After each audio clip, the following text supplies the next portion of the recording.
Padahal nih Najla ini udah ngebut banget nih, waktu udah mepet dan tinggal 5 menit lagi nih. Tapi karena dia melihat kucing sedang asik ngobrol di tengah jalan, dia nggak tahu diri sama kucingnya. Berbicara soal kucing nih, sebelum kucing itu ditolong sama Najla, saya kesal banget sebetulnya sama kucing ya. Di rumah ada kucing nih, anak saya suka kucing. Kalau nama kucing nih, nama kucing di tengah jalan dibawa pulang. Udah gitu saya lemparin.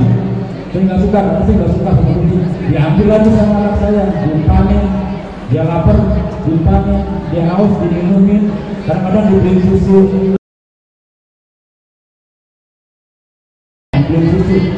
Saya pikir kucing aja dibeliin susu. Kenapa saya orang-orang nggak pernah dibeliin susu? Dimpanin sama dia. Udah apa? Dia kerja, udah kucing ditinggal aja di rumah. Nggak diurus lagi. Jadi dia kalau main kucing kalau lagi mau doang, sekali-sekali doang gitu ya, sekali-sekali doang. Udah dibiarin aja. Kesannya saya sama kucing itu, dia tuh kalau main nggak pernah pakai celana. Saya nggak pernah pakai baju. Terus kalau nggak pernah tembok, itu yang bikin saya kesel. Kencing nggak pernah tembok. Malas saya jadinya kalau di rumah ada kucing. Maka sekali-sekali saya pindahin ke tempat saya bilang, dia balik lagi pulang. Mungkin kesel aja kan saya ya. Daripada saya berdoa sama kucing, udah baiklah bodoh kan. Bodoh dia ada di rumah, nanti ada yang ngurusin, kasih makan, kasih minum. Kalau sakit nggak dibeliin obat. Kalau punya meriang, buah panas, dibeliin obat. Kalau anak saya lagi kerja sama mamanya dibeliin obat, diminumin. Terus minum susunya kalau masih kecil, dibeliin botol susu yang kecil buat diudok, dipenyok. Kasih minum obat juga, stamina, kasih susu biar lagi. Kan nggak mungkin anak kucing dikasih sama kaleng-kalengnya gitu kan, nggak mungkin ya. Tuang dulu botol. Nah terus apa yang dilakukan sama Najla? Padahal dia udah mepet. Ada dua pilihan, Najla maju ngebut atau Najla berhenti. Coba nilai apa yang dilakukan sama Najla. Najla makin ngebut karena udah telat atau dia berhenti. Kira-kira yang mana? Berhenti. Karena kalau gue, saya nanya ke temennya dulu, apa yang dilakukan sama Najla? Dia berhenti atau cabut? Cabut. Berhenti. Apa yang dilakukan? Benar nggak? Jawaban kalian benar nggak? Dia cabut atau berhenti? Kita tanya kepada yang bersangkutan, apa yang kamu lakukan? Najla, apa yang kamu lakukan? Berhenti. Terus kamu berhenti? Udah berhenti aja ngeliatin, ikut ngobrol sama dia. Berhenti terus taruh di pinggir jalan. Itu sedekah sama binatang, maksudnya kayak gitu. Gitu ya. Bukan kamu sedekah sama binatang itu dikasih duit ya. Kalau mahal dikasih duit. Dia lebih suka dikasih ikan asin daripada duit 100.000. Dikasih duit 100.000 enggak. Dikencingin malah. Tapi kalau dikasih ikan asin, dibawa lari, dikasih anaknya, dibagi. Ya. Kecil maksudnya sedekah sama hewan. Oh ya, ini mungkin kisah yang bisa kamu ambil sangat berharga. Jika ada seorang pramuria, tahu pramuria? Ada yang tahu nggak? Pramuria itu kayak WTS. Tahu WTS? Enggak juga. WTS itu kayak orang perempuan, tapi dia suka dengan banyak orang laki-laki disamperin. Itu WTS, kalau zaman saya masih muda itu namanya WTS. Ya. Nah, atau disebut dengan orang-orang tunasusila lah. Ada lagi istilahnya apa? Kupu-kupu malam. Oh iya, kupu-kupu malam. Zaman anak muda itu namanya kupu-kupu malam. Ya, kupu-kupu malam. Ada lagunya ya ini ya? Ada lagunya.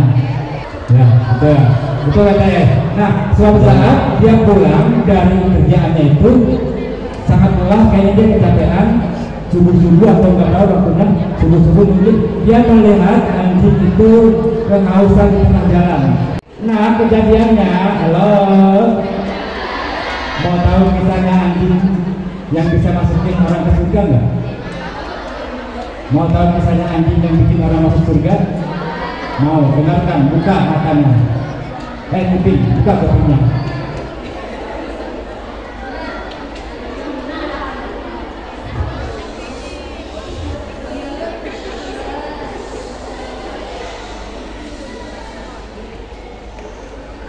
sudah siap mendengarkan doa kita. Ketika itu WTF tadi sedang berjalan sangat lelah, udah lemes jalannya antara mau enggak, tapi dia terpaksa harus sampai rumah. Mau enggak mau harus sampai rumah. Tiba-tiba ada melihat anjing, saya bilang tadi anjing ya. Anjing itu kayaknya mungkin kalau secara bahasa dia, tante, maaf tante, tolong saya dong. Kayak gitu ya mungkin kalau secara bahasa manusia. Tante tolong saya haus nih, pengen minum tapi nggak ada air sedikit pun di sini. Apa? Bilang gitu ya. Kamu minta minum, minta air, haus? Enggak, aku buru-buru pulang, aku capek nih. Itu ngantuk, aku capek gitu ya. Mau buru-buru pulang, cari sendiri. Ya elah tante. Gitu ya. Tante tolong dong, saya nggak ada air nih. Saya bisa mati kelaparan nih, kehausan. Pokoknya kagak, gua mau pulang, pulang rasanya ya. Gua mau pulang nih, capek nih gua. Udah gua mau pulang. Akhirnya anjing itu menangis. Ternyata anjing juga bisa menangis ya. Menangis mengeluarkan air mata, dan air matanya itu jatuh ke mulutnya. Air matanya jatuh ke mulutnya lalu diminum. Air matanya jatuh menetes ke mulutnya lalu air mata itu bukan diminumkan tapi malah diminum karena memang dia sedang haus-hausnya. Sangat haus, belum minum berapa hari berapa malam gitu ya. Nggak tahu dia nggak bilang sih. Nggak bilang berapa hari. Nah di situ sempat melihat tuh saudara kali sempat melihat dia nangis terus dia minum air mata sendiri. Di situ dia tersentak. Padahal dia orang yang penuh dosa, banyak dosa, ya. Tapi dia tersentak, banyak dosa, banyak fitnah, banyak begini dan begitu. Tapi ketika dia melihat anjing itu menangis, tersentak hatinya. Maka dicarikanlah air untuk minum.